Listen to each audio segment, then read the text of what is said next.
પૃથ્વીકાય જીવો માટે શું કહે છે શાસ્ત્રકાર ભગવંતો કે આ શું દેખાય છે? આમળા દેખાય છે ને, તો એક આમળા જેટલું આપણે જોયું હશે ને આમળાનું સાઈઝ કેટલી હોય, તો એ આમળાની સાઈઝ જેટલી છે એટલી આપણને શું લેવાની? માટી લેવાની. સેમ આટલી માટી, પથ્થર જે પણ છે ને, પથ્થર કે કંકડ કે માટી આટલી લેવાની, સેમ સાઈઝ જેટલી.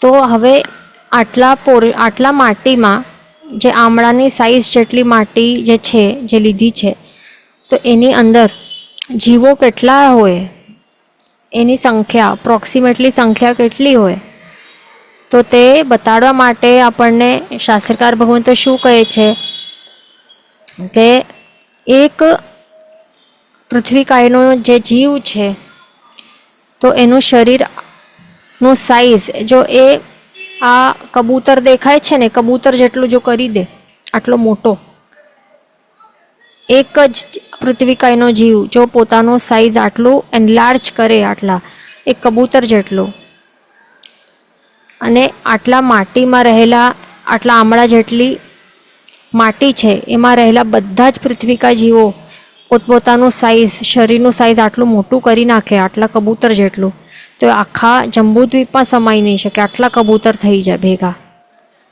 આ જંબુદ્વીપ છે. એટલે મેન એનાથી આપણને એ કહેવા માંગે છે કે આટલા આમળાની સાઈઝ જેટલી માટીમાં કેટલા જીવો છે, આટલા બધા છે. જો પોતાના સાઈઝ આટલું મોટું કરે ને તો પણ આખા જંબુદ્વીપમાં નહીં સમાઈ શકે, આટલા બધા માત્ર આટલા માટીમાં હોય પૃથ્વીકાય જીવ. એટલા માટે આપણને કેટલી જણાનું પાલન કરવું જોઈએ,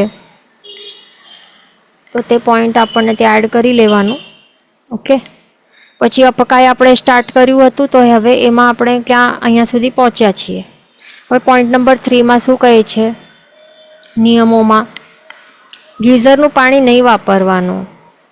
તો શા માટે ના પાડે છે? કારણ કે હવે જે પાઇપલાઇન છે, પાણીનું જે કનેક્શન છે, અને આ છે ગીઝર, પછી ગીઝરમાંથી પાછો કનેક્શન છે જે નળ, પછી નળ સાથે કનેક્ટેડ છે આ, અને અહીંયા ગરમ પાણી પછી આવે છે. તો હવે ગીઝરનું પાણી જે છે, શું આપણે જ્યારે એ ઓન કરીએ તો એ શું થાય છે? શું ગાળેલો પાણી આપણે ગાળીને નાખીએ છીએ ગીઝરમાં અને પછી એ ગરમ કરીને આપે છે આપણને ગરમ પાણી? તે નથી થતું ને. શું થાય છે? જે પાણીનું જે કનેક્શન છે પાઇપલાઇનમાંથી, એ ડાયરેક્ટ સપ્લાય આવે છે ગીઝરમાં, અંદરનું અંદર ગરમ કરે છે અને પછી એ ગરમ કરેલું પાણી આપણને ડાયરેક્ટ આપે છે. એટલા માટે કેટલા બધા જીવોની, એ તો ત્રસ્કાય જીવોની હિંસા થાય છે, પણ બીજું મેન અહીંયા અપકાયની ઝરણાનું પોઈન્ટ છે. એનું મિનિંગ શું થાય છે કે માત્ર આપણને એક ઉષ્ણ સ્પર્શવાળું પાણીથી આપણને શાતાની અનુભૂતિ થાય છે, તો એ આપણા સેલ્ફિશ બેનિફિટ્સ માટે, કે આપણને જે શાતાની અનુભૂતિ કે આપણને જે સુખની અનુભૂતિનું ભ્રમ જે થાય છે ગરમ પાણીથી નહાતા ટાઈમમાં, તો એ અનુભૂતિ માટે આપણે શું કરી રહ્યા છીએ? જે અપકાયના જીવો છે આટલા બધા, એમને આપણે ગરમ કરીને એમને પીડા આપી રહ્યા છીએ, અને પછી એનાથી આપણે સ્નાન કરીએ અને ત્યારે આપણને જે અનુમોદનાના ભાવો આવે કે હા, કેટલું સરસ લાગ્યું, ગરમ પાણીથી નાહવાની અલગ જ મજા છે. અને પછી હજી વધારે એક્સ્ટ્રા આપણે એક બાલટી એક્સ્ટ્રા આપણે યુઝ કરીએ નાહવા માટે, કારણ કે આપણને એનું ઉષ્ણ સ્પર્શ બહુ ગમે છે. એ સુખમાં રાગ કરી રહ્યા છીએ, હિંસાની અનુમોદના કરી રહ્યા છીએ, તો એટલા માટે આપણને નહીં વાપરવાનું. એટલે એમાં અપકાય જીવોની હિંસા તો થાય જ છે, પીડા અપાય જ છે, પ્લસ સાથે સાથે ત્રસ્કાય જીવોની પણ હિંસા થાય છે. એવું હોય એટલે જેટલું થાય એટલું જે નોર્મલ પાણી જે ટેમ્પરેચરમાં આવે છે એ પાણીથી જ સ્નાન કરવાનું. અને એમ પણ આપણે સ્નાન કરવાનું તો ના જ પાડેલું છે. આપણને શું કહે છે? સર્વવિધિ સ્વીકારવાનું હોય છે આપણને. તો એનાથી બિલકુલ પણ સ્નાન વગેરે એ આપણને કરાય જ નહીં, કારણ કે અપકાય જીવોની હિંસા થાય છે. એટલા માટે સ્નાન જ કરવું નહીં જોઈએ સર્વવિધિ સ્વીકારીને. અને જો નથી સ્વીકારી શકતા તો એટલીસ્ટ જૈણા આપણને પાડવી. પછી ચોથું છે કપડાં ધોવાના મશીનમાં, વોશિંગ મશીનમાં તથા સર્વત્ર પાણી ગાળવાનો અને સંખારાનો વિવેક કરવો. મશીનમાં, વોશિંગ મશીનમાં જે પણ પાણી આપણે કપડાં ધોવા માટે ઓટોમેટિક મશીન્સમાં જે પણ આપણે કનેક્ટ કરીને રાખતા હોઈએ તો એમાં પાણી જે છે એ કેવું હોવું જોઈએ, ગાળેલું પાણી એ જ યુઝ કરવાનું.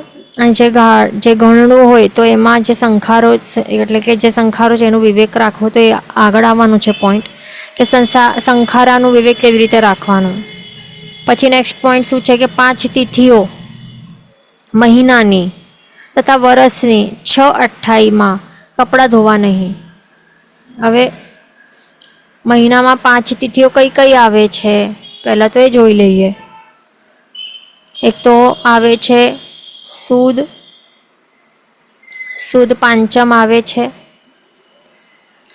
એટલે જ્ઞાન પાંચમ કે સુદ પાંચમ. પછી શું આવે છે? સુદ આઠમ આવે છે. પછી વદ આઠમ આવે છે. પછી શું આવે છે? પૂનમ આવે છે અને અમાવસ્યા આવે છે. કેટલી થઈ? ટોટલ 5 થાય છે. તો આ એને કહેવાય છે મહિનાની 5 તિથિઓ. તો આ સુદ પાંચમ, સુદ અને વદ આઠમ, પૂનમ અને અમાવસ્યા, તો આ 5 દિવસે આપણને કપડાં ધોવા ન જોઈએ. પ્લસ વરસની 6/28ઓ કઈ કઈ આવે છે? 6/28ઓ. સૌથી પહેલી તો આ બધું નોટ કરી રાખવાનું તો ખ્યાલ આવે. ઓકે, 6/28ઓ કઈ કઈ છે તે આપણે જોઈએ. સૌથી પહેલું તો ચોમાસું પૂરો થતો હોય છે તો એ શું છે? કારતક સુદ આઠમ થી કરીને 28 એટલે કેટલા દિવસ હોય? 28માં 8 હોય. તો ક્યાર સુધી? કારતક સુદ આઠમથી કારતક સુદ પૂનમ, ત્યાર સુધી આ પહેલી 28 હોય. તો એક કઈ છે? આ ચોમાસું પૂરો થાય છે ત્યારની હોય છે. પછી બીજી કઈ 28 છે? પછી છે ફાગણ સુદ આઠમ થી કરીને એ 8 દિવસ, કેટલું? એટલે પૂનમ સુધી. ફાગણ સુદ આઠમથી પૂનમ સુધી. પછી છે ત્રીજી કઈ છે? ચોમાસું સ્ટાર્ટ થાય ને ત્યારે કઈ હોય છે? અષાઢ સુદ આઠમ થી કરીને 8 દિવસ, એટલે કે અષાઢ સુદ આઠમથી કરીને પૂનમ, એ પણ ત્રીજી 28 છે. પછી ચોથી 28 કઈ છે? પર્યુષણની. અહીંયા સોનલબેનનું અહીંયા આન્સર આવી ગયું છે ઓલરેડી. પરફેક્ટ આન્સર આવી ગયો છે આ 6/28નું. તો આપણે જ કહીએ છીએ કે કઈ છે? ચોથી પર્યુષણની 28. એ ક્યારથી ક્યાર હોય છે? શ્રાવણ વદ 13 થી કરીને કેટલા દિવસ? 8 દિવસ. ભાદરવા સુદ પાંચમ સુધી.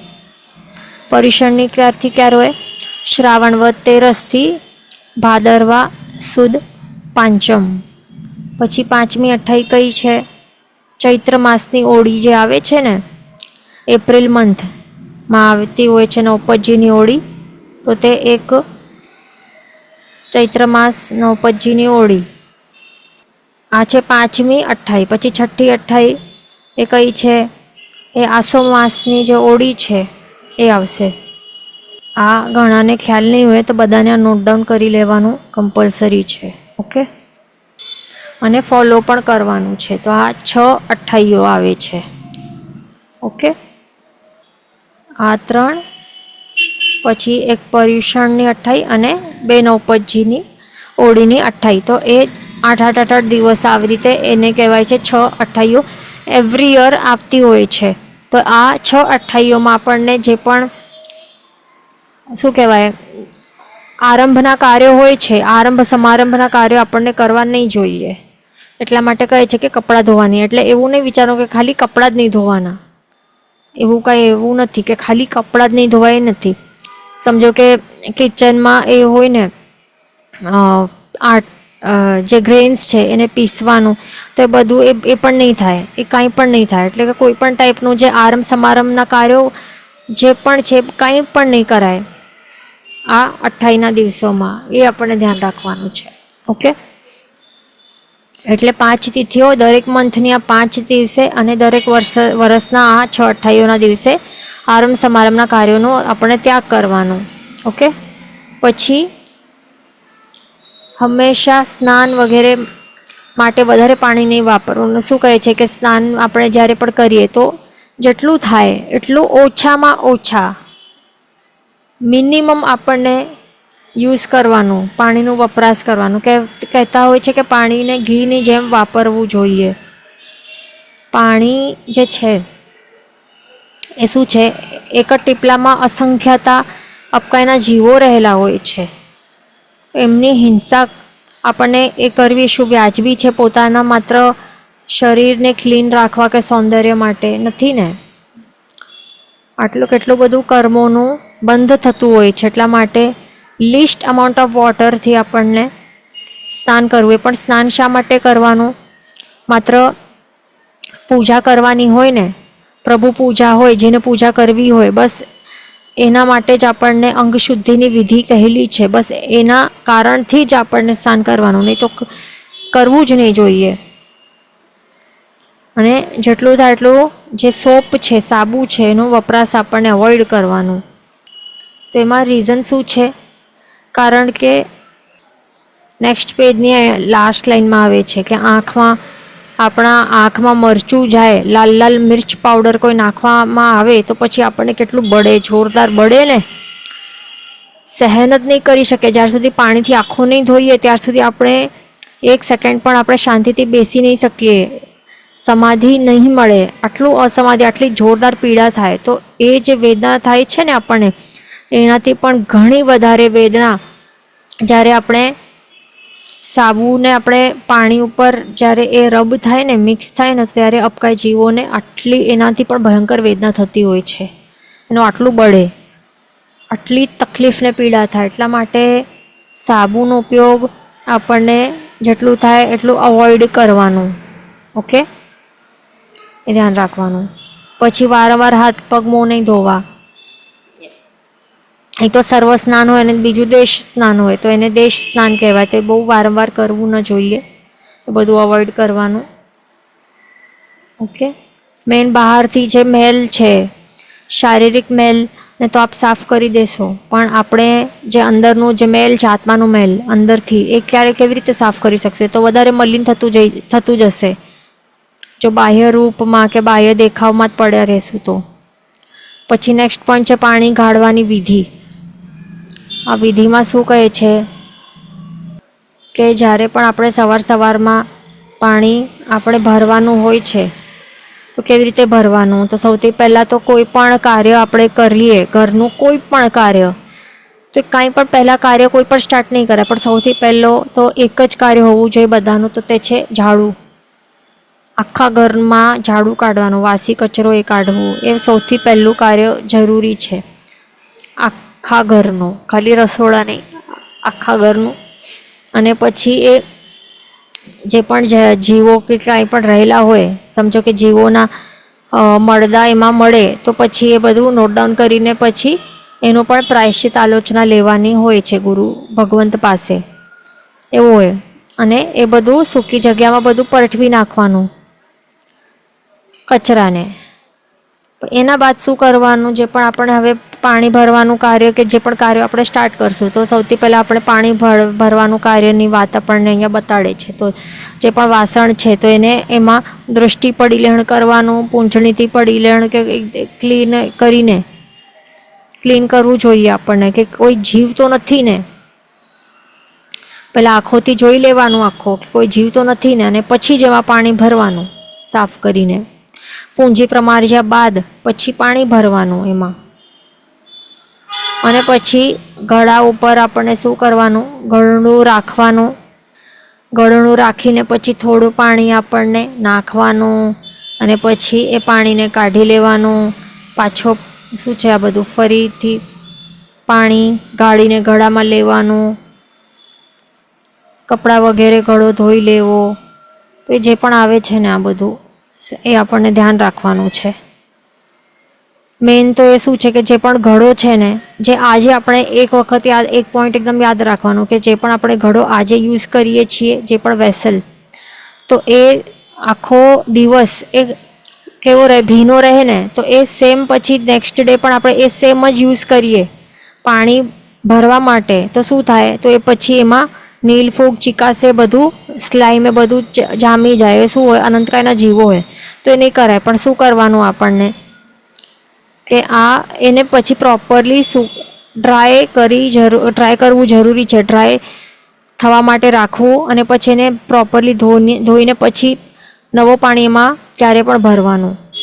પ્લસ જે પણ જગ્યાએ એ પડેલો હોય ઘડો, તો એ પછી એ જગ્યામાં પણ પછી ભીનાશ રહેલી હોય, નીલફૂગ રહેલી હોય, એટલા માટે એ પણ આપણને ધ્યાન રાખવાનું કે અહીંયા કાંઈ એ જગ્યામાં પણ એ નીલફૂગની ઉત્પત્તિ નહીં થઈ જાય.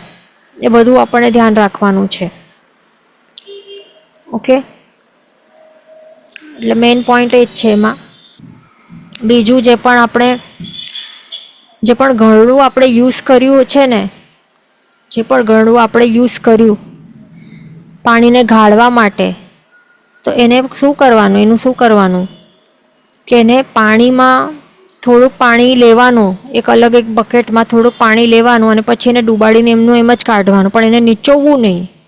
આપણે એને નીચોવશું ને તો પછી શું થશે, એની અંદર જે પણ ત્રસ્કાઈ જીવો જે છે એ બધાનું જ હિંસા થઈ જશે. તો પછી ઘરનું એટલે કે એ યુઝ કરવાનું કંઈ મિનિંગ રહેશે જ નહીં ને, કારણ કે આપણે શું કર્યું, ઘડ્યું પાણી ફિલ્ટર કર્યું અને પછી એને નીચોવી નાખ્યું. એટલે જે જીવોને બચાવવાનું હતું એને જ આપણે નીચોવીને શું કરી નાખ્યું, એને જ મારી નાખ્યું. એટલે કંઈ મિનિંગ નથી. તો એ જીવો જે ઘરણા ઉપર બેઠેલા છે, તો એની આપણને શું કરવાની છે, ઝરણા કરવાની છે, એની રક્ષા કરવાની છે. તો એ શું કેવી રીતે કરવાનું, એક અલગ બાલ્ટીમાં થોડુંક પાણી લઈને પછી એમાંથી ડૂબાડીને પછી એમનું એમ જ કાઢી નાખવાનું અને પછી શું કરવાનું, એક રસ્સી હોય, દોરી હોય, એના ઉપર એવી જ રીતે સુકાવી દેવાનું. બસ ઓટોમેટિકલી સુકાઈ જશે. સુકાવ્યા બાદ પછી શું થવું જોઈએ, એને પછી ધોવા માટે નાખવાનું. પછી જે પણ આપણે જેવી રીતે ધોતા હોઈએ, વોશિંગ મશીન કે બ્રશ કે સાબુથી એવી રીતે ધોઈ લેવાનું. એટલે એ મેલું પણ નહીં થવા દેવું. એટલે કે એવી રીતે ક્લીનનું ક્લીન રહેશે. એટલે મેઇન શું છે કે સુકાઈ નહીં જાય ત્યાર સુધી એને કાંઈ પણ કોઈ પણ રીતે એને નીચોવવું નહીં કે એને ધોવા માટે નાખવું નહીં. સુકાવ્યા બાદ જ એને ધોવા માટે નાખવાનું. અને જે આપણે ઘડો ડૂબાડીને જે પણ પાણીમાં, એનું શું કરવાનું, જે પાણીને પાણીના રસ્તે જતું કરવું. એટલે કે સમજો કે આ શા માટે છે, ત્યાં નોટ ડાઉન કરી લેવાનું સ્ટાર માર્ક કરીને, શા માટે અહીંયા બતાડેલું છે, પાણીને પાણીના રસ્તે જતું કરવું. એટલે આ કન્ડિશનલ છે. જો આપણે એ પાણી જે છે ને એ આપણે કોઈ નદીમાંથી આપણે ભરી આવ્યા છે અથવા તો કોઈ કૂવામાંથી ભર્યું હોય ને, ભરી આવ્યા હોઈએ, તો પછી એના માટે જ આ રૂલ છે, આ નિયમ એના માટે જ છે. જો આપણે ઘરમાં રહેતા હોઈએ ને, આવી ફ્લેટ સિસ્ટમમાં રહેતા હોઈએ અને પીવાનું પાણી આવતું હોય નળમાંથી આપણને, તો એના માટે આ નથી કે ત્યાં પછી જે બેસન હોય, હવે પાણી આવે છે ઘરમાં, ફ્લેટ સિસ્ટમવાળા ઘરમાં નળથી પાણી આવે છે, તો પછી આ આપણે વાંચશું અને એમાં કહે છે કે પાણીના રસ્તે જતું કરવું. એટલે શું કે નળથી પાણી આવ્યું અને પછી ડ્રેનમાં પછી જાય છે, એટલે કે પાણીના રસ્તે અહીંયા જતું કરી દેવાનું. તો એ રોંગ છે, એના માટે નથી. ખાસ ધ્યાન રાખવાનું. ત્યાં આ શાના માટે છે, ત્યાં નોટ ડાઉન કરવું કમ્પલસરી છે કે નદી જે પણ લોકો નદી કે કૂવાથી પાણી ભરીને લાવતા હોય છે પીવા માટે, તો એના માટે જ છે કે શું ઘરણાનું એવી રીતે ઘરણાને ડૂબાડીને જે પાણીમાં આપણે ઘરણું ડૂબાડ્યું ને, તો એ પાણીને ક્યાં નાખવું, પછી પાછો જઈને જે નદીથી આપણે પાણી લીધું છે ને એ સેમ ટુ સેમ નદીમાં જ આપણને નાખવું પાછો.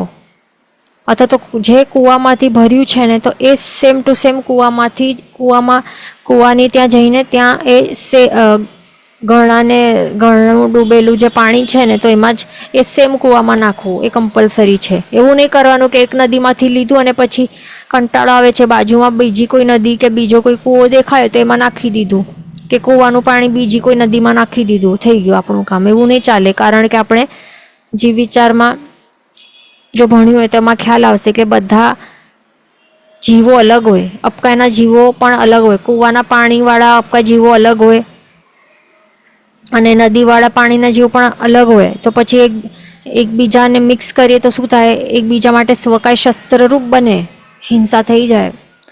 એટલા માટે નહીં કરાય એવું. ઓકે, તો આપણે ખ્યાલ આવી ગયું.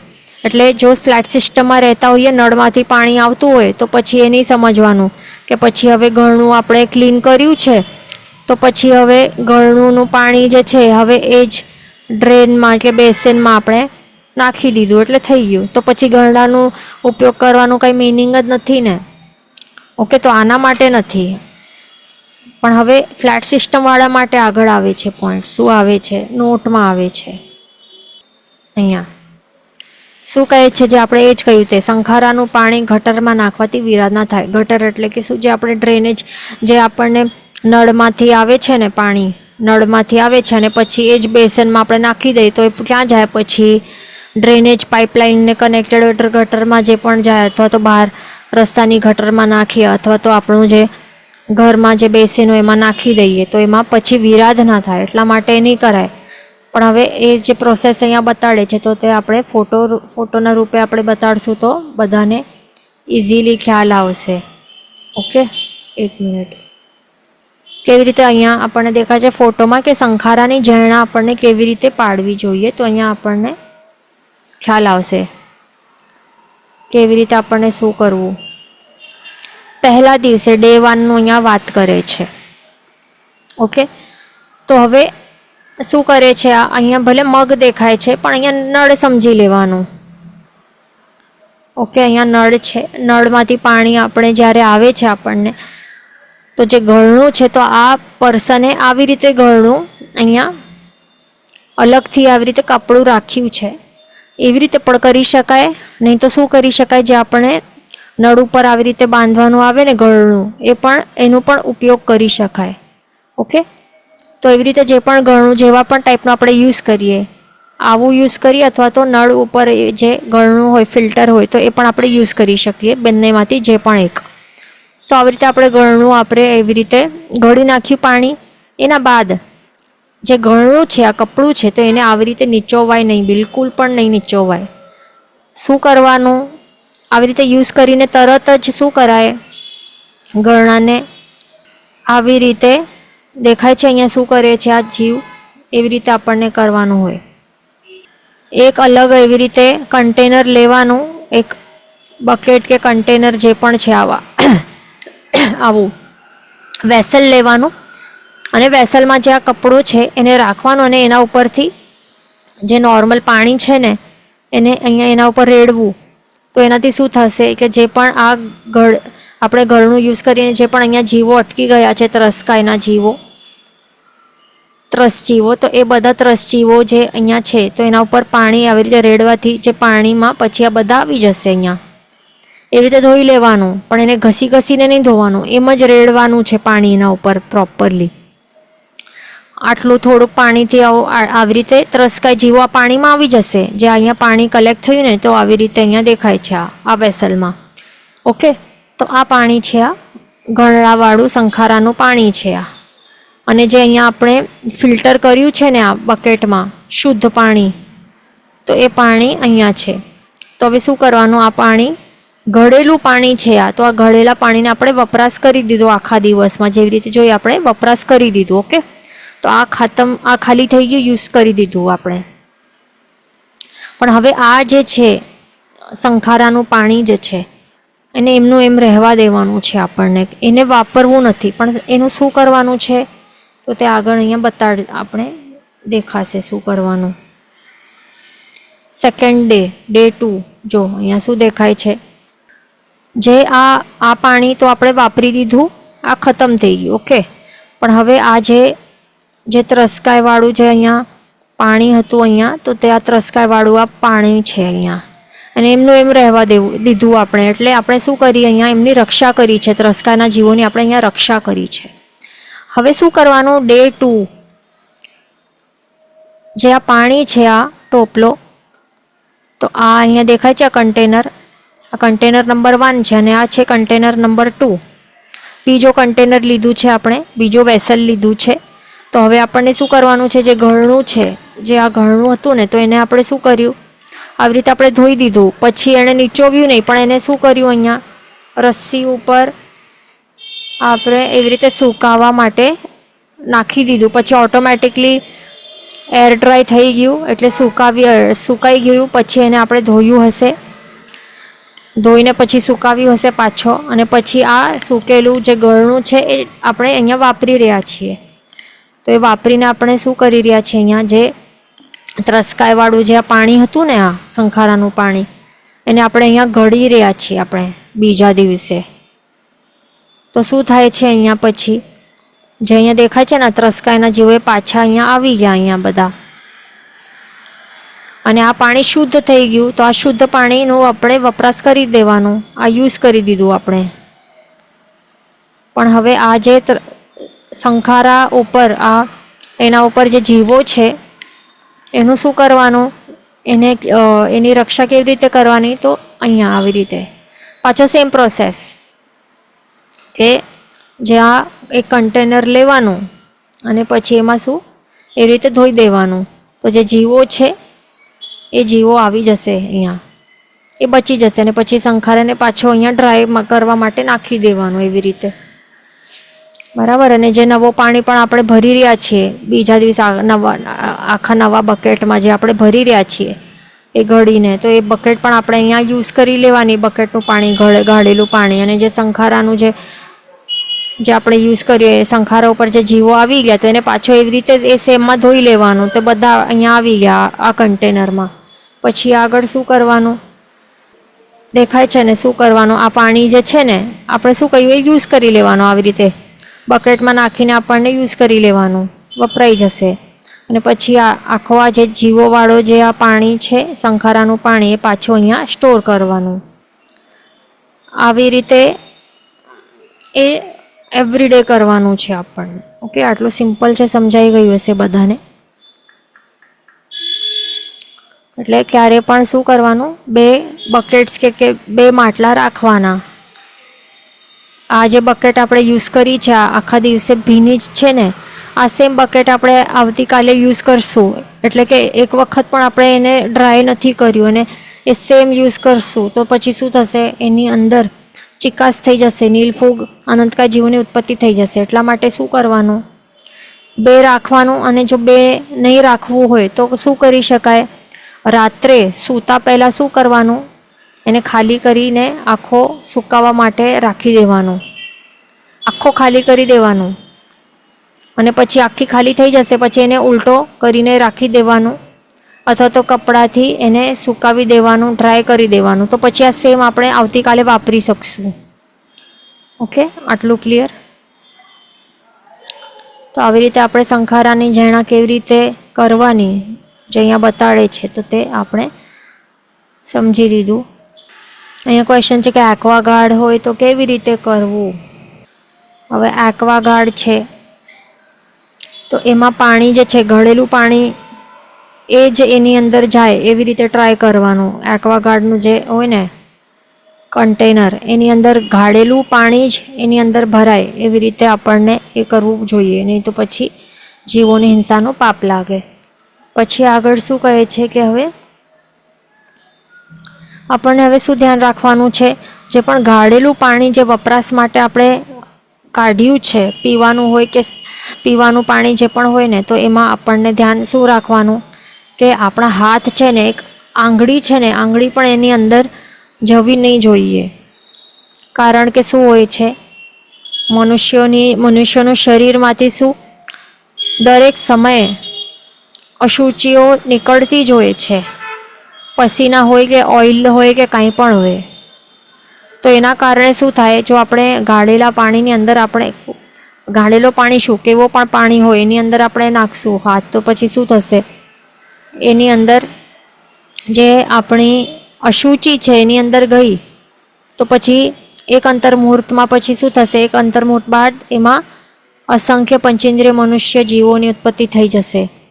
એટલા માટે ખાસ ધ્યાન રાખવાનું કે હાથ આપણને નાખવા નહીં જોઈએ, એઠા કરવો જ નહીં, એઠો ગ્લાસ એની અંદર આપણે નાખવું જ નહીં જોઈએ, નહીં તો જે સલાઈવા છે, લાળ છે એની અંદર મિક્સ થશે અને કેટલા બધા અસંખ્યાતા જે સમૂર્છિત પંચેન્દ્રિય મનુષ્યોની ઉત્પત્તિ થશે, એમનું પછી જન્મ મરણનું જે સાયકલ સ્ટાર્ટ થશે આપણા કારણે, એમને જે પીડા થશે એ બધું પાપ આપણા માથે આવશે.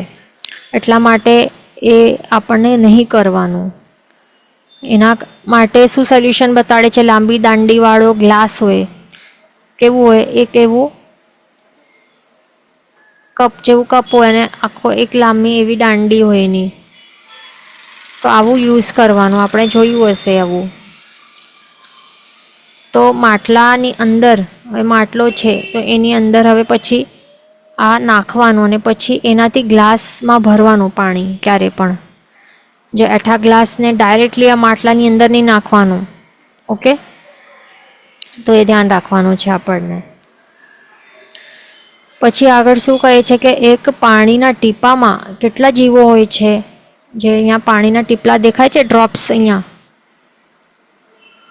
તો એ કોઈ પણ એક નાનકડું ટીપલો આપણે ડ્રોપ ઓફ વોટર છે તો એની અંદર જે અપકાના જીવો કેટલા હશે, તો તે આપણને બતાડવા માટે શાસ્ત્રકાર ભગવાન તો શું કહે છે કે એક નાનકડો ટીપલો છે પાણીનું, એક પાણીનું નાનકડું ડ્રોપલેટ છે, એની અંદર જેટલા પણ અપકાયેલા જીવો છે ને, જો એ પોતપોતાનું શરીર બધા જ પોતપોતાનું શરીર મોટું બનાવે, એનલાર્જ કરે સાઈઝ, કેટલું, જે અહીંયા દેખાય છે સરસવના દાણા, સરસવ છે ને આપણે જેનાથી વઘાર કરીએ એ સરસવના દાણા જેટલા સાઈ, કેટલું નાનું હોય સરસવનું દાણું, તો એટલું એ જો એનલાર્જ કરે બધા જીવો, કેટલા, જે એક પાણીના એક જ ડ્રોપલેટની અંદર જેટલા પણ જીવો છે એ બધા જ જીવો પોતપોતાનું શરીર આટલા સરસવના દાણા જેટલો એનલાર્જ કરે તો આખા જંબુદ્વીપમાં પણ નહીં સમાઈ શકે, આટલા બધા સરસવના દાણા ભેગા થઈ જાય. એટલે એક જ પાણીના ડ્રોપલેટમાં જીવો કેટલા હશે, આ વિચારવા જેવું છે. જંબુદ્વીપ પોતે એ કેટલું મોટું છે, આપણને ઇન્ડિયા પણ કેટલું મોટું લાગતું હશે. પછી જે આ દેખાતી દુનિયા, હમણાં દેખાતી દુનિયા છે જે મેપમાં દેખાય છે, આપણે ભણ્યું છે સ્કૂલમાં, પણ કેટલું મોટું લાગે છે. તો જંબુદ્વીપ તો કેટલું મોટું છે, તો એમાં પણ આટલા સરસવના દાણા કેટલા નાનકડા છે, આખા ભરાઈ જાય, એ પણ સમાઈ નહીં શકે, આટલા ભરાઈ જાય. એટલે એક વિચારવા જેવું છે કે એક જ ડ્રોપલેટ ઓફ વોટરમાં કેટલા અસંખ્ય તાપકાના જીવો હોય. એટલા માટે આપણને સાવધાનીથી વપરાશ કરવું જોઈએ. એમનું એમ આપણે જ્યારે સ્નાન કરવા જઈએ તો એમના એમ આપણે મગના મગ, બાલ્ટીની બાલ્ટીઓ એમને એમ રેડી દઈએ. આપણને સુખની અનુભૂતિનું ભ્રમ થતું હોય છે, બસ એના માટે આપણે એમનું એમ વેસ્ટ કરીએ, આટલી હિંસા કરતા હોય છે જીવોની, પ્લસ અનુમોદના સાથે. તો એ વિચારવા જેવું છે, બધું નહીં કરવાનું. ઓકે, પછી નેક્સ્ટ શું કહે છે કે એ બધા જીવો આપણા અસંખ્યાતા જીવો, જે પણ પાણીમાં રહેલા અપકાના જીવો અસંખ્યાતા જેટલા પણ છે, બધાના આપણે માતા પિતા ટાઈપ છીએ.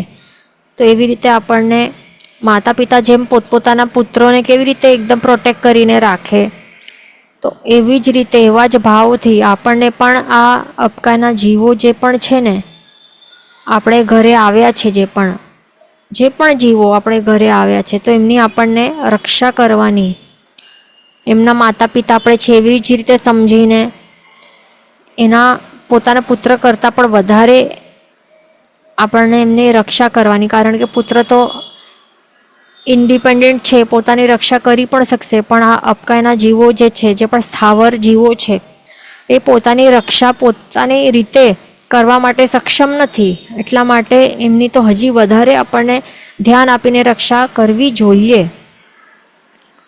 ઓકે, એ ધ્યાન રાખવાનું.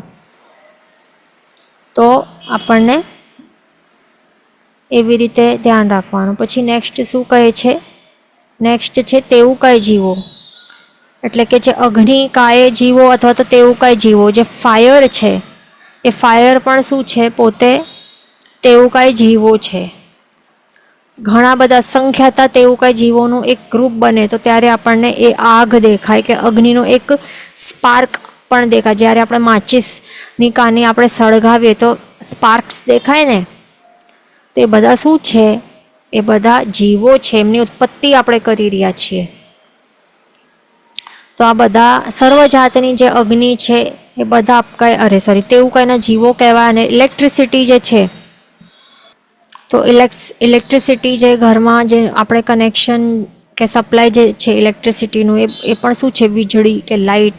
આપણે જેનાથી લાઇટ ચાલુ થાય છે, ફેન ચાલુ થાય છે, કે બેટરીઝ છે, જે મોબાઈલની અંદર બેટરી છે, જે ઇયરફોન્સમાં બેટરીઝ છે, જેનાથી ઈવી ચાલે છે, જે વ્હીકલ્સ છે એમાં ઈવીવાળા વ્હીકલ્સમાં એમાં પણ બેટરીઝ હોય છે. જે પણ વોચની અંદર સેલ છે, તો સેલ જેનાથી રન થાય છે, જે બેટરીઝ છે, બેટરીમાં શું છે? એ બધું તેવું કાંઈના જીવો છે.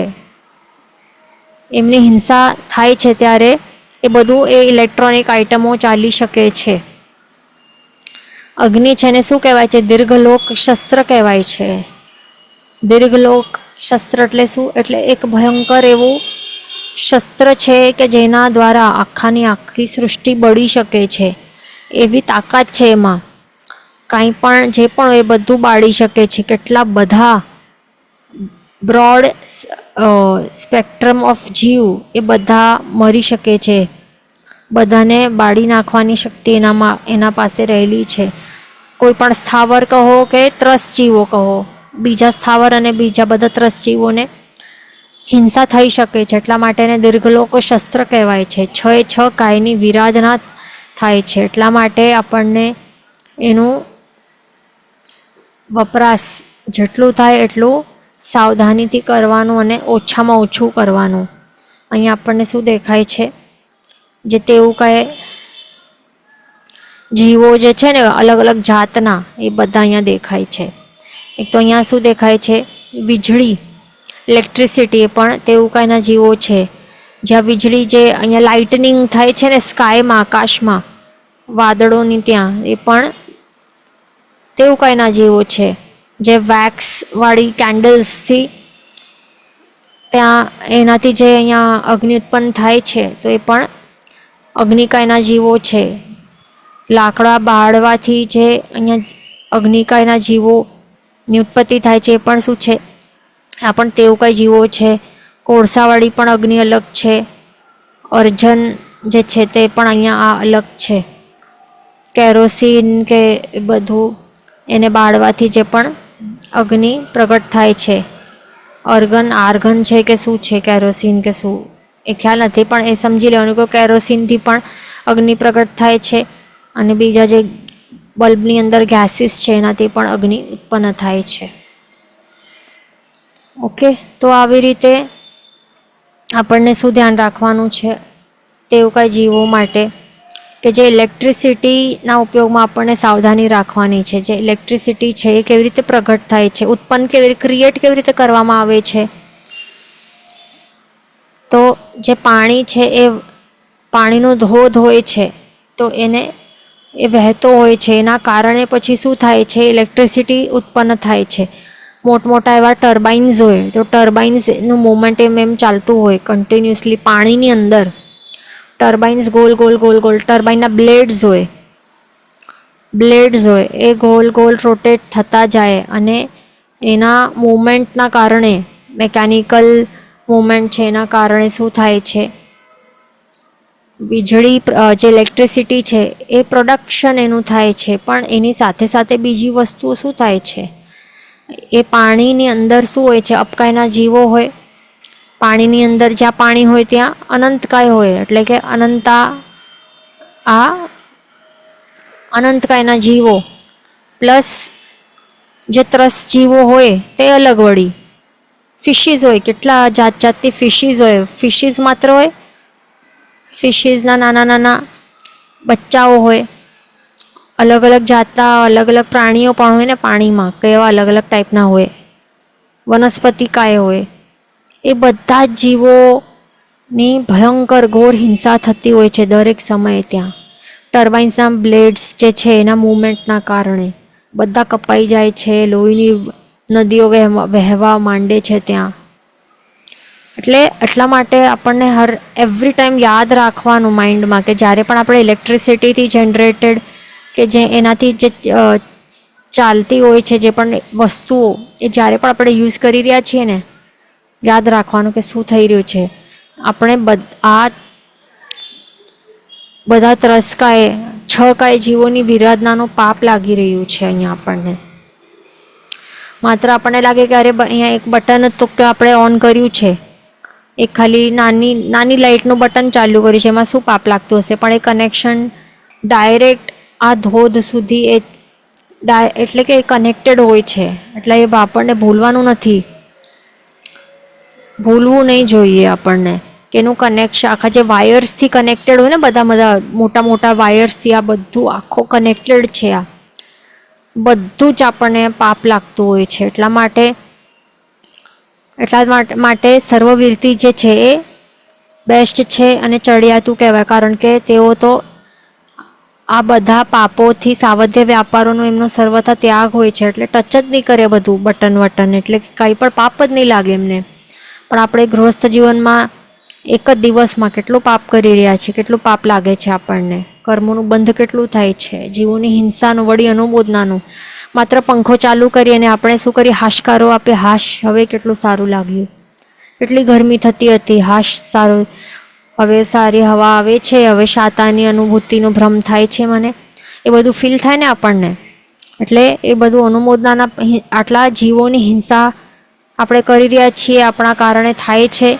પ્લસ એમાં અનુમોદનાનું આપણે રસ ભેળવીએ એટલે કેવા કર્મોનું બંધ થાય? ચીકણા કર્મોનું બંધ થાય.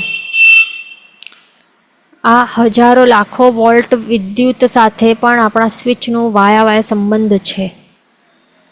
આ જોયા હશે ને, નીચે બિલ્ડિંગના નીચે જોઈ આવો કેટલા વોલ્ટેજનો ત્યાં પાવર હોય છે. અને એ વળી બીજા જે ઇલેક્ટ્રિક સ્ટેશન્સ જે હોય છે દરેક સિટીમાં, દરેક એરિયામાં, તો ત્યાં એની સાથે કનેક્ટેડ હોય તો કેવા કેટલા વોલ્ટના હોય, હજારો લાખો વોલ્ટના હોય, એના સાથે કનેક્ટેડ હોય. એટલે જોઈ આવવાનું તો ખ્યાલ આવે. એટલા માટે આ બધું જે ઇલેક્ટ્રિક વસ્તુઓ, એમાં મોબાઈલ પણ આવી જાય. મોબાઈલને વારંવાર ચાર્જ કરીએ તો જ ચાલે છે ને. ઘણું બધું આપણને પાપ લાગતું હોય છે. એટલા માટે આપણને એનો ઉપયોગ કરવાનું બંધ કરવાનો પ્રયત્ન કરવાનો, સર્વવીરતી સ્વીકારીને. પછી કહે છે કે જે ગેસની પંપલાઇન છે, ગેસની પાઇપલાઇન જે પણ છે, તો એ પણ બીજા બધા ગેસ સાથે કનેક્ટેડ હોય છે. એટલા માટે જે ગેસ છે એ વારંવાર આપણને સળગાવવો નહીં. બધું કનેક્ટેડ હોય છે એટલે કે બધું આપણને એક જ વાપરવાનું નહીં, પણ બધું વાપરવાનું આપણને પાપ લાગતું રહે. કારણ કે એમાં આપણે કંઈ પરિમાણ કર્યું નથી ને. હવે સિલિન્ડરવાળા હજી જે સિલિન્ડર વાપરતા હોય આજે પણ, તો એ હજી એક વખત પરિમાણ કરી શકે, પણ જે ગેસની પાઇપલાઇનવાળા કેવી રીતે કરી શકે? એમનું તો બધા સાથે કનેક્ટેડ હોય પાઇપલાઇન્સ. તો એવું બધું હોય છે. પછી આપણે જે પણ ગરમ કરીએ ને, જે ગરમ ટોપલા જે પણ હોય છે, વેસલ્સ, તો એને ડાયરેક્ટલી એમનું એમ જમીન ઉપર આપણે મૂકશું તો પછી અહીંયા કેટલા જીવો હશે જે આપણે દેખાતા નથી ભલે આંખોથી, અથવા તો આંખોથી દેખાય એવા પણ હોય, ધ્યાન નહીં હોય, આપણે પૂંજે પ્રમાણે જઈને એમનું એમ મૂકી દઈએ ગરમ, તો શું થાય? આપણને માત્ર ટચ થાય તો કેવું ચટકો લાગે, કેટલી પીડા થાય ભયંકર. તો એમનું તો શું થાય? મૃત્યુ થઈ જાય. એટલા માટે સ્ટેન્ડ હોય ને, સ્ટેન્ડ્સ હોય તો એના ઉપર મૂકવાય, પણ સ્ટેન્ડને પૂંજી પ્રમાણે જીવવું અને એના ઉપર રાખવું. એમનું એમ જમીન ઉપર ડાયરેક્ટ ક્યારે રાખવું નહીં, અને ટોપ છે એને ક્યારે પણ ઢાંકવું જોઈએ. એ તો એવું ગરમ એવું ધુઆદાર કંઈ પાણી હોય કે દાળ હોય કે શાક હોય, જે પણ એની અંદર બધા જીવ પડે અને પછી શું થાય? મૃત્યુ થઈ જાય ને, બળીને મરી જાય ત્યાં. એટલું પાપ લાગે. પછી આગળ શું કહે છે કે તેવું કાંઈ જીવો કેટલા હોય છે, માત્ર એક. હવે અહીંયા અગ્નિ પ્રજ્વલિત કોઈ કરે, સમજો કે આપણે આ સ્ટવનું વિચારીએ, જે સ્ટવ હોય ને ઘરમાં, બર્નર હોય, ગેસ બર્નર છે, એની ઉપર એને આપણે પ્રગટાવીએ તો શું થાય? આપણને આગ દેખાય છે ને, બ્લુ કલરનું આગ હોય કે ઓરેન્જ કલરની આગ હોય, તો એ શું છે? એ તેવું કાંઈના જીવો જ છે. એ તેવું કાંઈ અસંખ્યતા તેવું કાંઈ જીવોના શરીરોનું એક સાથે એ મળીને ગ્રુપ બને તો ત્યારે આપણને દેખાય છે. તો જે ફાયર છે ને, તો એનું માત્ર કેટલું લેવાનું, કેટલું આપણને લેવાનું, એટલે કે શું હવે સમજવાનું છે કે માત્ર ચોખાનું દાણું છે ને, જોયું છે કેટલું નાનું છે ચોખાનું દાણું, બસ આટલો ચોખાના દાણાની જેટલી એરિયામાં રહેલા જે અગ્નિકાયના જીવો છે, એટલે કે સમજો ને કેટલા, આટલા થોડાક, તો આટલા એક નાનકડો સ્પાર્ક છે, એની અંદર રહેલા અગ્નિકાય જીવો જો પોતપોતાનું શરીરનું સાઇઝ મોટું કરે, એનલાર્જ કરે, ને કેટલું મોટું કરે? ખસખસના દાણા હોય ને એટલું એનલાર્જ કરે, ખસખસના દાણા જેટલા હોય એટલું એ મોટું કરે. તો પછી આ ખસખસના દાણા આટલા બધા ભેગા થઈ જાય કે આખું જે જંબુદ્વીપ છે ને એમાં પણ સમાઈ નહીં શકે, એટલે આટલા બધા હોય અગ્નિકાના જીવો માત્ર એક નાનકડા સ્પાર્કમાં. કેટલું સ્પાર્ક હોય નાનું, ચોખાના દાણાના સાઇઝ જેટલું નાનકડું સ્પાર્ક હોય ને, ફાયર સ્પાર્ક, તો એની અંદર આટલા બધા અસંખ્યાતા અગ્નિકાના જીવો હોય. એટલા માટે આપણને જે ફાયર ક્રેકર્સ ને બધું હોય ને, ફટાકડા ફોડતા હોય પોતાના મજા માટે, એ બધું કરાય. કેટલી હિંસા થાય, કેટલી કે ખસખસના દાણા આખા જંબુદ્વીપમાં નહીં સમાઈ શકે. આટલા બધા જીવો માત્ર આટલા ચોખામાં રહેલા દાણા જેટલું અગ્નિ, આટલા ફાયર સ્પાર્કમાં આટલા બધા અગ્નિકાય જીવો હોય. એટલા માટે ફટાકડાને બધાય ફોડાય નહીં? ફોડાય ને. વારંવાર જે વિના કારણે સ્વિચ વારંવાર ચાલુ બંધ કરતા હોય, તો એ ચાલુ બંધ કરવાથી શું થાય? કેટલા જીવોની વિરાધના થાય છે તેવું કાંઈ જીવોને. એટલા માટે નહીં કરાવવાનું. કેટલા તો માત્ર એક પંખો ચાલુ કરવું હોય તો બધા એક સાથે, બધા બટન હોય ને એક લાઈનમાં, આ બટન હોય અહીંયા લાઈનમાં, બધા એક સાથે હાથે આખા એક સાથે ચાલુ કરી નાખે, એવી રીતે કરતા હોય. તો એ બધું આપણને કરવાનું નહીં. કેટલા તો એમનું એમ ચાલુ જ રાખતા હોય છે, ચાલુનું ચાલુ પડેલું હોય. જે મોસ્ટલી જે ચાર્જિંગવાળું બટન હોય, સ્વિચ હોય ને, જ્યાં ચાર્જિંગ કરવાનું હોય ફોન કે કાંઈ વસ્તુઓ, તો એ 24 કલાક ચાલુ જ રાખે. માત્ર પછી ત્યાં ચાર્જર કનેક્ટેડ હોય તો ચાર્જર સાથે ફોન કનેક્ટ કરી દે. એવી રીતે કરતા હોય ને, એ બધું નહીં કરાય. કન્ટિન્યુઅસલી જીવોની વિરાધના ચાલુ હોય છે, એ ધ્યાન રાખવાનું આપણને. પછી આપણને શું ટ્રાય કરવાનું કે નવા જે ઇલેક્ટ્રિકના નવા સાધનોને વસાવવા નહીં જોઈએ, અને વસાવવાની સંમતિ આપવી નહીં, અને સાધનોના વખાણ પણ કરવા નહીં. હવે જેમ ન્યૂ ઇન્વેન્શન્સ આવતા હોય છે માર્કેટમાં, કે અરે હવે શું આવ્યો છે, એર ફ્રાયર્સ આવ્યા છે ને, હવે એમ નવા કંઈક ને કંઈક ઇન્વેન્શન્સ કન્ટિન્યુઅસલી કરતા જ હોય છે ને બધા લોકો. તો નવા ટાઈપના સાધનો આપણને જેટલું થાય એ બધું આપણને વસાવવા નહીં જોઈએ, પરચેઝ નહીં કરવા, અને તો એની સંમતિ પણ નહીં આપવી, ન તો એનું અનુમોદના કરવી, ન કરવું, ન કરાવવું, અને ન અનુમોદના કરવી. નહીં તો પછી પાપના ભાગીદાર બનશું આપણે. વારંવાર ગેસ ચાલુ પણ નહીં કરવો. કેટલા જણ એમનું એમ કંઈ કામ નહીં હોય તો પણ ચાલુ બંધ ચાલુ હોય. એટલે નહીં તો એક જ દિવસમાં એમને રસોઈ બનાવવી હોય, હમણાં બનાવી પછી પાછું બંધ કરી નાખે, પછી થોડું 5-10 મિનિટમાં પાછી ચાલુ કરે, અને પછી કંઈક બનાવે, પછી પાછું ચાલુ બંધ. અથવા તો ગરમ કરવા માટે એને ગરમ ખાવાનું જે રસનેન્દ્રિયની જે ડિમાન્ડ છે ને, કે એને ઉષ્ણ સ્પર્શ બહુ ગમતો હોય છે, સ્પર્શનેન્દ્રિય અને રસનેન્દ્રિય, આ બંને ઇન્દ્રિયોને કેવું ગમે? ગરમ ગરમ ખાવાનું બહુ ભાવે. ઉષ્ણ સ્પર્શ બહુ ગમે સ્પર્શનેન્દ્રિયને, અને રસનેન્દ્રિયને ગરમ ગરમ ખાવાનું ટેસ્ટ કંઈક અલગ સારું લાગે. એના કારણે શું કરે? જે બનેલું છે ભોજન એને જ્યારે ખાવા બેસે તો ત્યારે ગરમ કરે પાછો. બીજો કોઈ પાછો આવ્યો પછી બાળક આવી ગયા કોલેજથી કે ટ્યુશનથી, તો એના માટે પાછો એ જે ખાવાનું છે પાછો ગરમ કરે. પછી પોતાને બેસવાનું તો પાછો ગરમ કરે.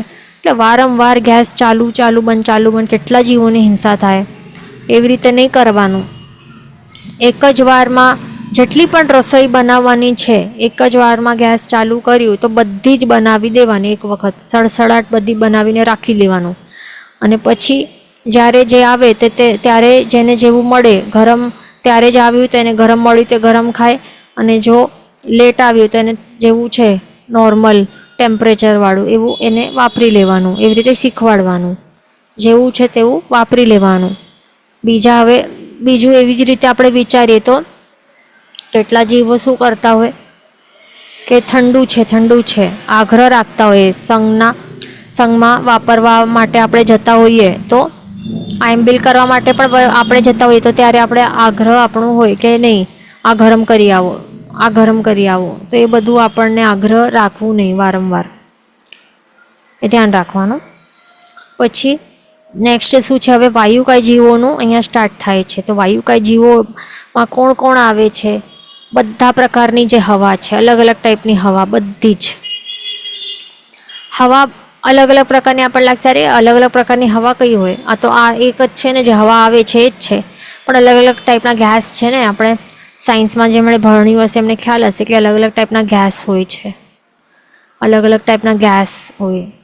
એ બધી હવામાં આવે, વાયુકાય જીવોમાં આવે. એક તો અંદર જે શ્વાસોશ્વાસ લઈએ મૂકીએ છીએ તો અંદરની પણ એટલે આપણે જે શ્વાસ છોડીએ છીએ તો એમાં પણ જે હવા આવે છે પણ એક અલગ ટાઈપની હવા છે. બધી હવાઓ અલગ છે. પંખાની હવા, પછી તોફાન, વાવાઝોડું વગેરેમાં વાયુકાય જીવો, એ બધા શું છે? બધા વાયુકાય જીવો છે. આપણને દેખાતા નથી પણ સ્પર્શથી અનુભૂતિ તો થાય છે ને આપણને. તો એવા બધા છે. આ શું છે? ઉદ્ભ્રામક વાયુકાયના જીવો છે. ઉપર ઉડતા હોય, ઉત્કાલિક નીચે ફરતા હોય છે. આ ચક્રકાર શું છે? ચક્રના આકારમાં એમ જે શું કહે તોફાનમાં એવું જોયું હશે તેવા ટાઈપના અલગ આ વાયુકાયના જીવો છે. પછી આ પંખાનું વાયુ વળી અલગ છે. તો એવી રીતે એટલે જે પણ વાયુકાયના જીવો જ્યાં એ રહેલા હોય અને પંખો ફરતો હોય છે તો એ પ્રેશરથી ફેંકતો હોય છે. એટલે અહીંયા બધી હિંસા, વાયુકાય જીવોની હિંસા કરીને એના મળદાઓ ફેંકતો હોય આપણા મોઢા ઉપર, અને પછી આપણે અનુમોદના કરી કે આ વાહ શું હવા આવે છે, કેટલું સરસ મજા આવે છે. એ જ કરતા હોઈએ છીએ ને આપણા મોઢા ઉપર શું ફેંકે છે આ પંખા? વાયુકાય જીવોનું કચ્ચર ઘાણ કરીને એના જો શું છે એને એના શરીરના ટુકડા કરીને એના જે મળદા છે એ આપણા મોઢા ઉપર ફેંકે છે, અને આપણે બેસીને અનુમોદના કરીએ છીએ. એટલે કેટલા ચીકણા પાપ કરવાનું આપણે બંધ કરી રહ્યા છે, એ બધું આપણને વિચારવું જોઈએ. ઓકે. જીન વચન વિરુદ્ધ બોલાય તો મિચ્છામિ દુક્કડમ. સર્વમંગલ માંગલ્યમ સર્વકલ્યાણ કારણમ પ્રધાનમ સર્વધર્માણમ નિરંજિતિ શાસનમ. પ્રણામ.